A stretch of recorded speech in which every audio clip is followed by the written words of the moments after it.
अस्सलाम वालेकुम, welcome to unique items.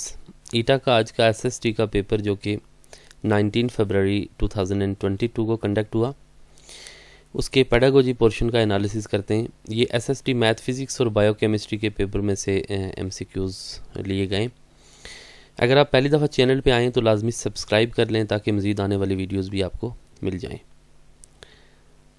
First question है, the difference of the largest and the smallest value in the data is called.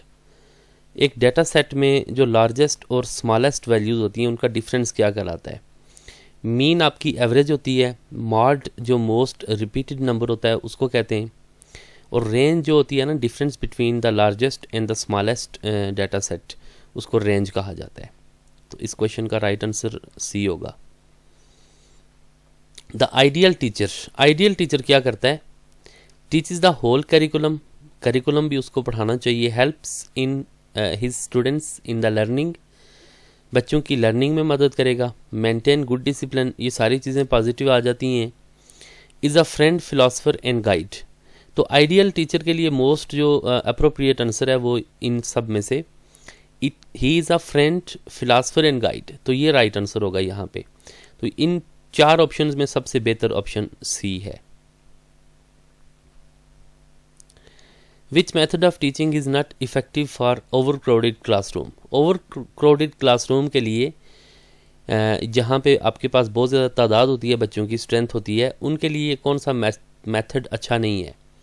Demonstration, tutorial, lecture, experimental.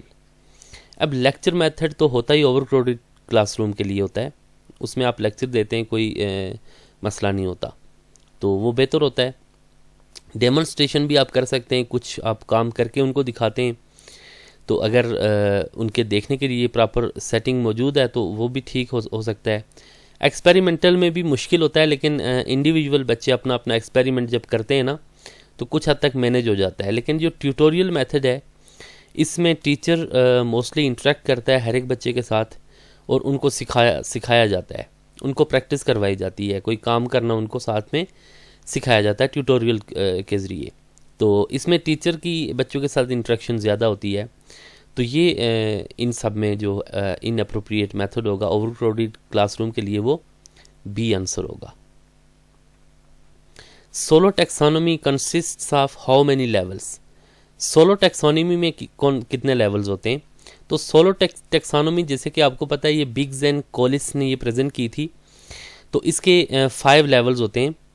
Pre structural, जो simple से complex की तरफ अगर आप move करते हैं तो, यानी कि लोअर ऑर्डर से हायर ऑर्डर थिंकिंग की तरफ अब जब जाते हैं ना, तो pre structural, uni structural, multi structural, relational और एक्सटेंडेड एब्स्ट्रैक्ट, ये 5 लेवल्स बिग्स एंड कॉलिस ने सोलो टेक्सोनॉमी के प्रेजेंट किए हैं। तो ये ब्लूम्स टेक्सोनॉमी के बाद सोलो टेक्सोनॉमी प्रेजेंट की गई थी। इसको नेक्स्ट किसी लेक्चर में इंशाल्लाह हम डिटेल से डिस्कस करेंगे। तो यहाँ पे हमारा जो राइट आंसर होगा वो सी होगा। 5 लेवल्स हैं सोलो टेक्सोनॉमी के।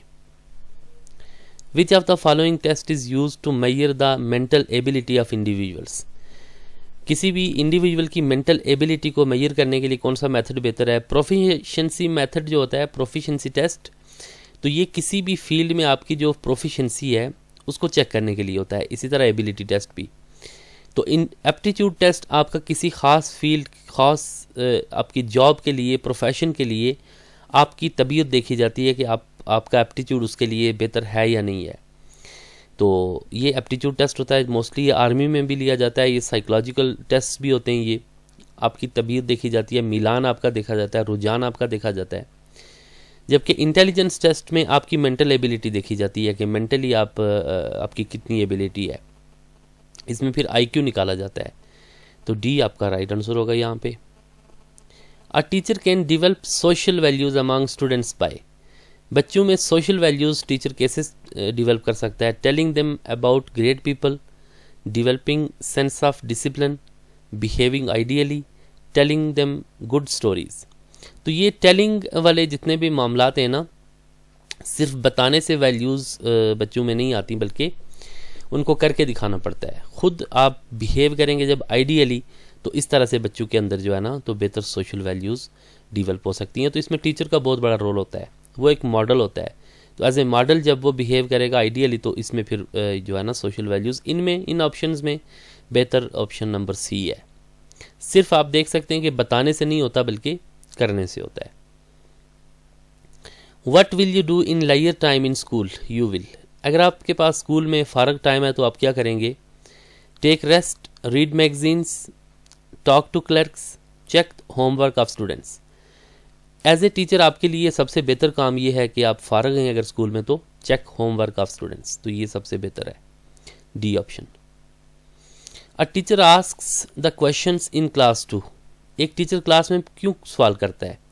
Keep students busy, maintain discipline, attract students attention, teach. तो ये सारी चीज़ें डेफिनेटली होती हैं, बिजी भी होते हैं बच्चे, डिसिप्लिन भी मेंटेन होता है, लेकिन जो बच्चों की जो अट्रैक्शन है ना, अट्रैक्ट स्टूडेंट्स अटेंशन, बच्चों की अटेंशन लेने के लिए तो टीचर क्वेश्चन करता है मोस्टली, ताकि वो उस लेक्चर में उनकी अटेंशन बरकरार रहे। तो जब साथ साथ असेसमेंट होती रहती है तो बच्चे फिर इंटरेस्ट के साथ आपका लेक्चर सुन रहे होते हैं। तो सी आंसर होगा हमारा। What is the most important while writing on the black board? Black board पर लिखते हुए सबसे मोस्ट इंपॉर्टेंट क्या है? Good writing, clarity, writing in big letters, small letters, ये तो इतना इंपॉर्टेंट नहीं है। तो क्लैरिटी वगैरह सारी चीज़ें जो है ना ये गुड राइटिंग में आ जाती हैं। तो मोस्ट इंपॉर्टेंट चीज़ लिखते हुए दैट इज़ गुड राइटिंग। ये ऑप्शन गलत आ गया, लेकिन ये ए ऑप्शन आपका दुरुस्त होगा, लिखने में गलती हो गई। Benjamin Bloom described teaching as a dash process, bipolar, tripolar, single unit और मल्टी यूनिट।